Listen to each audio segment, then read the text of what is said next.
Quantity aptitude के इस session में हम डेटा इंटरप्रिटेशन के बारे में डिस्कस करेंगे। डेटा इंटरप्रिटेशन क्वांटिटी एप्टीट्यूड का बहुत ही इंपॉर्टेंट टॉपिक है। इससे रिलेटेड जो एग्जाम में क्वेश्चन रहते हैं वो बहुत ही हाई वेटेज ले लेते हैं। 10 to 45 मार्क्स के क्वेश्चन रहते हैं एग्जाम्स में। वैसे तो जो डेटा इंटरप्रिटेशन है ये अपने आप में ही एक सब्जेक्ट है, लेकिन जो क्वांटिटी एप्टीट्यूड है उसका एक इम्पॉर्टेंट पार्ट माना गया है, क्योंकि जो बैंक्स एग्जाम है उसमें डेटा इंटरप्रिटेशन के जो क्वेश्चन है वो हाई वेटेज ले जाते हैं, इसलिए ये क्वांटिटी एप्टीट्यूड का एक पार्ट है। तो आइए जानते हैं कि डेटा इंटरप्रिटेशन का क्या मीनिंग है। सबसे पहले इंटरप्रिटेशन, जो हमें डेटा दिया होता है, हम उस डेटा को अगर एनालाइज करें या उसे एक्सप्लेन करें तो वो इंटरप्रिटेशन है। हम उसे एनालाइज करेंगे कुछ यूजफुल इंफॉर्मेशन के लिए। डेटा का मतलब तो हम जानते ही हैं, कुछ फैक्ट्स या फिगर को रेफर होते हैं जो एनालाइज या डिसीजन मेकिंग के काम आते हैं। डेटा जो है ये जनरली रॉ फॉर्म में होता है, लेकिन इसे ऑर्गेनाइज्ड और सिस्टमैटिक मैनर से अरेंज और रिप्रेजेंट किया जाता है अलग अलग तरह से, जैसे कि टेबल की फॉर्म में या बार ग्राफ की फॉर्म में, लाइन ग्राफ की फॉर्म में। ठीक है, तो इन अलग अलग वे से जो हम डेटा को यहाँ पर रिप्रेजेंट करते हैं। तो इस सेशन में हम सीखेंगे कि जिन वेज से डेटा को रिप्रेजेंट किया जाता है, डेटा प्रेजेंट होता है जिन वेज से, हम उनके बारे में यहाँ डिस्कस करेंगे। तो हमारे पास यहाँ पर कुछ वेज दिए हुए हैं। ठीक है, फर्स्ट है टेबल्स, सेकेंड है बार ग्राफ, थर्ड है लाइन ग्राफ, फोर्थ है पाई चार्ट और सर्कल ग्राफ, ठीक है, और फिफ्थ है मिक्स्ड ग्राफ। तो यहाँ पर हमारे पास ये 5 तरह का डेटा प्रेजेंटेशन दिया हुआ है, जिससे हम इन 5 वे से हम डेटा को प्रेजेंट कर सकते हैं। सबसे पहले टेबल्स हमें पता है जहाँ पर डेटा हमें रो और कॉलम की फॉर्म में दिया होता है। ठीक है, रो और कॉलम में ही हमें जो डेटा है उसे रिप्रेजेंट किया होता है। डेटा प्रेजेंटेशन का ये बड़ा ही कन्वीनियंट वे है, हम बड़े ही आसान तरीके से यहाँ टेबल्स में डेटा को प्रेजेंट कर सकते हैं। ठीक है, सेकेंड है यहाँ पर बार ग्राफ। बार ग्राफ में जो डेटा है वो एक बार्स के थ्रू हमें प्रेजेंट होता है, और जो हर एक बार होती है वो हर एक डेटा को प्रेजेंट करती है। इसको हम हिस्टोग्राम भी कहते हैं।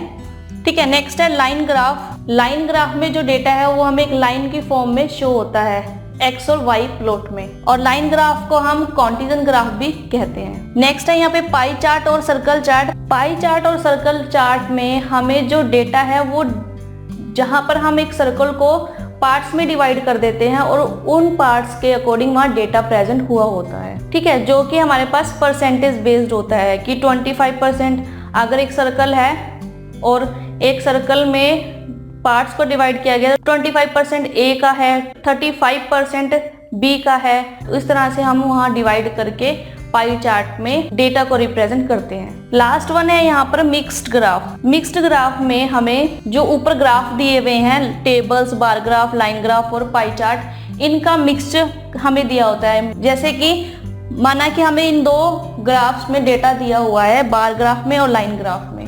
ठीक है, इन 2 ग्राफ में हमें डेटा प्रेजेंट किया हुआ है, उसको हम मिक्स्ड ग्राफ कहेंगे।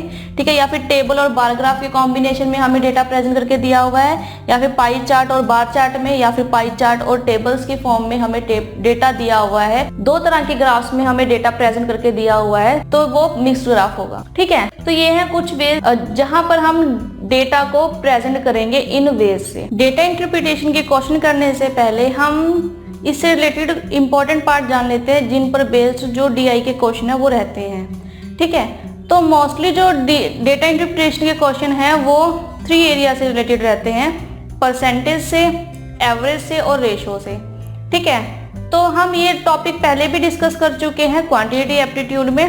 ठीक है, लेकिन फिर भी हम इन्हें एक बार रिवाइज कर लेते हैं। सबसे पहले जो सबसे ज्यादा क्वेश्चन पूछे जाते हैं वो परसेंटेज बेस्ड होते हैं। ठीक है, फर्स्ट है यहाँ पे x is what percent of y, ये होगा x divide by Y into 100। हम पहले भी डिस्कस कर चुके हैं कि अगर हमें क्वेश्चन में दिया हो x is what percent of y, यानी कि फॉर एग्जांपल कि 2013 का जो प्रॉफिट है वो कितना परसेंट है 2016 के प्रॉफिट से। ठीक है, तो profit of 2013 is what percent of profit of 2016। तो ये होगा हमारे पास 2013, यानी कि x जो है वो 2013 है और जो y है वो यहाँ पर 2016 है। तो 2013 डिवाइड बाई 2016 का जो प्रॉफिट है, ठीक है, profit of 2013 divide by profit of 2016 into 100। तो जो भी कैलकुलेशन कर आंसर आएगा वो हमारा फाइनल आंसर होगा यहाँ पे। ठीक है। नेक्स्ट क्वेश्चन पूछा जाता है mostly x is what percent मोर और लेस देन y। तो हमारे से जो DI में मोस्टली क्वेश्चन पूछा जाता है वो इस टाइप का भी रहता है, x इज व्हाट परसेंट मोर और लेस देन y। तो हमारे पास हम इसको करेंगे x minus Y divide by Y into 100। For example की profit of 2020 is what percent more than profit of 2018। ठीक है, तो हमारा आंसर होगा यहाँ पर profit of 2020 minus profit of 2018 divide by 2018 into 100। ठीक है, तो अगर हमें व्हाट परसेंट मोर और लेस पूछा हो तो x minus Y divide by y, और अगर हमें सिर्फ व्हाट परसेंट पूछा हो तो x divide by Y into 100। तो अगर तो हमारे पास आंसर पॉजिटिव में होगा तो हम उसे परसेंटेज मोर कहेंगे, अगर हमारे पास जो आंसर है वो नेगेटिव में होगा तो हम उसे परसेंटेज लेस कहेंगे। ठीक है, नेक्स्ट टाइप का क्वेश्चन पूछा जाता है परसेंटेज चेंज से रिलेटेड। परसेंटेज चेंज यानी कि final value minus initial value divide by initial value into 100। ठीक है, ये हम परसेंटेज के टॉपिक में भी डिस्कस कर चुके हैं। फॉर एग्जांपल कि हमारे पास किसी कंपनी का प्रॉफिट का डेटा दिया हुआ है 2011 से 2017 तक का, और हमसे उसमें परसेंटेज चेंज पूछा गया है, तो हम क्या करेंगे, final value minus initial value. Final value यानी कि 2017 का प्रॉफिट माइनस इनिशियल वैल्यू यानी कि 2011 का profit divide by initial value यानी कि 2011 का प्रॉफिट इनटू 100।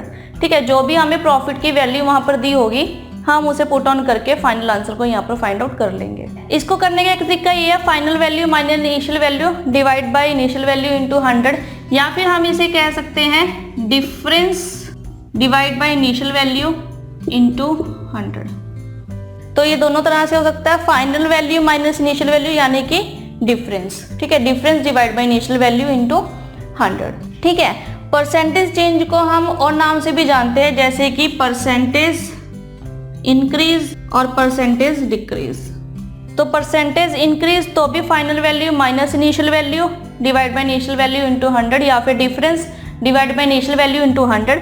और परसेंटेज डिक्रीज भी final value minus initial value divide by initial value into 100, या फिर difference divide by initial value into 100। तो जो हमारे पास परसेंटेज चेंज है अगर वो पॉजिटिव में है तो हमारे पास वो परसेंटेज इंक्रीज है, और अगर नेगेटिव में है तो ये परसेंटेज डिक्रीज है। जो परसेंटेज चेंज है इसमें भी हमारे से 3 तरह के क्वेश्चन पूछे जाते हैं, जैसे कि सपोज कि हमें फाइनल वैल्यू भी दी हुई है क्वेश्चन में और इनिशियल वैल्यू भी दी हुई है, यानी कि हमारे पास जो परसेंटेज चेंज पूछी गई है उसमें दोनों तरह का डेटा हमें दिया हुआ है, फाइनल वैल्यू का भी और इनिशियल वैल्यू का भी।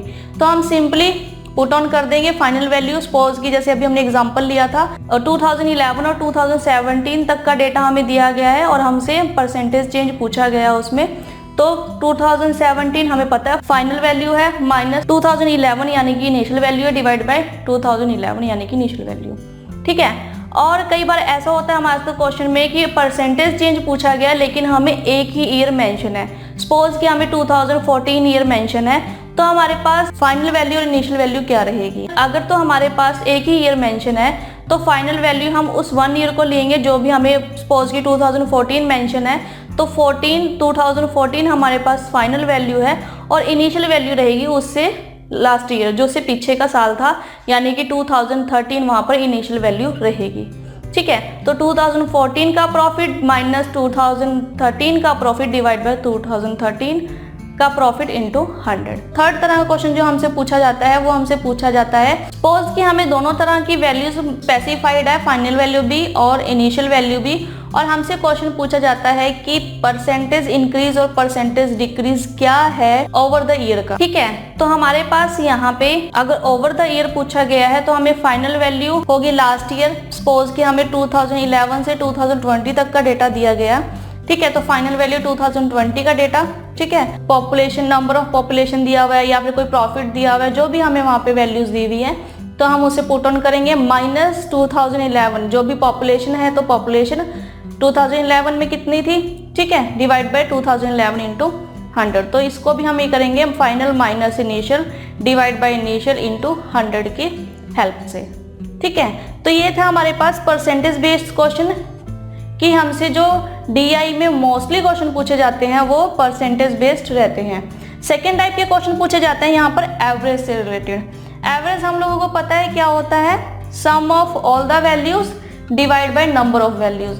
तो हमारे पास जितनी भी वैल्यूज वहां पर दी होंगी हम सभी को, सपोज कि हमारे पास 5 ईयर्स है, ठीक है, हमें 5 ईयर्स का डेटा दिया हुआ है। अगर 5 ईयर्स के डेटे का एवरेज पूछा जाए तो अगर उनमें जो भी हमें वैल्यूज दी हुई है तो हम 5 ईयर के डेटा का सम करेंगे divide by number of value यानी कि डिवाइड बाय 5, तो हमारे पास यहाँ पर एवरेज आ जाएगा। नेक्स्ट टाइप का क्वेश्चन हमसे पूछा जाता है रेशियो से रिलेटेड। रेशियो हमें पता है कि हम कंपैरिजन करते हैं लाइक टर्म्स का ताकि वो सिंपलेस्ट फॉर्म में रहे, ठीक है।